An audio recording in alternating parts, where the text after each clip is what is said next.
Oh my god. This book, you guys. This book. This book. Today's book review is on Church of Marvels by Lesley Perry, and I am giving it 5 out of 5 stars because it was marvelous. Church of Marvels is not about a circus, despite the circusy looking cover and the fact that I thought it was about a circus.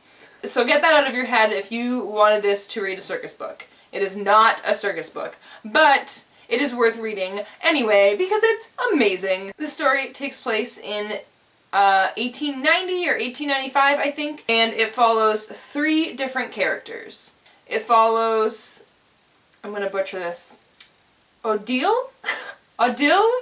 It's French, I think. Anyway, that girl who lives on Coney Island, and she is part of a sideshow, and she has a twin sister who has somewhat recently left for Manhattan.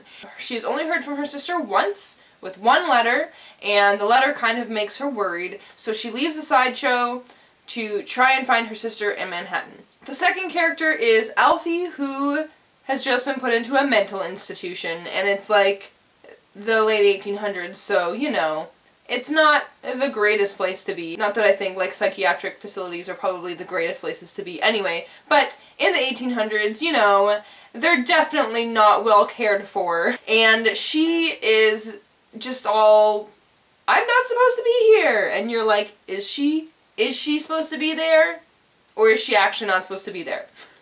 And then it also follows a guy named Sylvan who fights for money, who finds an abandoned baby, and he's like, whose baby is this? We must find out who her mother is.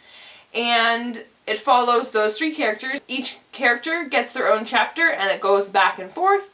And throughout the story, the characters start connecting and the stories intertwine, and it's amazing. And when things started to come together and the story started to connect, it made things from earlier on in the story make sense. Not that they didn't make sense before, but it just made them fall into place so nicely. When certain things were revealed, I was just like, oh my goodness, that makes so much more sense now!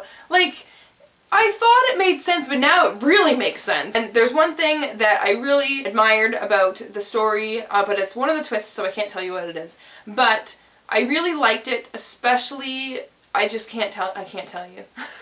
I'm sorry. You'll just have to read it and find out for yourself. I really enjoyed the writing. It was not, definitely not a quick type story. It was, I feel like it was very wordy. It was very descriptive. There wasn't too much dialogue. It was a lot of just narration and description and such. But I really liked the writing. It was really pretty, and it was kind of, sometimes it kind of felt whimsical. It was very, like, well written in the way it described things. It was just a lot of words. But it was really good.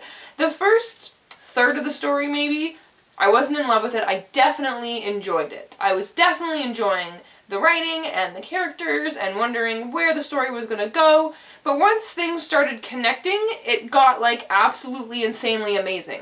And the last 100 pages, I read it, I want to say 2 hours to finish, to read the last 100 pages of this book, and I was so tired, but I had to finish it because it was so good, and things coming together, it started to get intense and suspenseful, and I was like, ah! And it was really good, and I have no complaints about this story at all, except for maybe if one of the stories took place in a circus, then maybe it would have been not as misleading, but it was good and wonderful and fantastic and fabulous.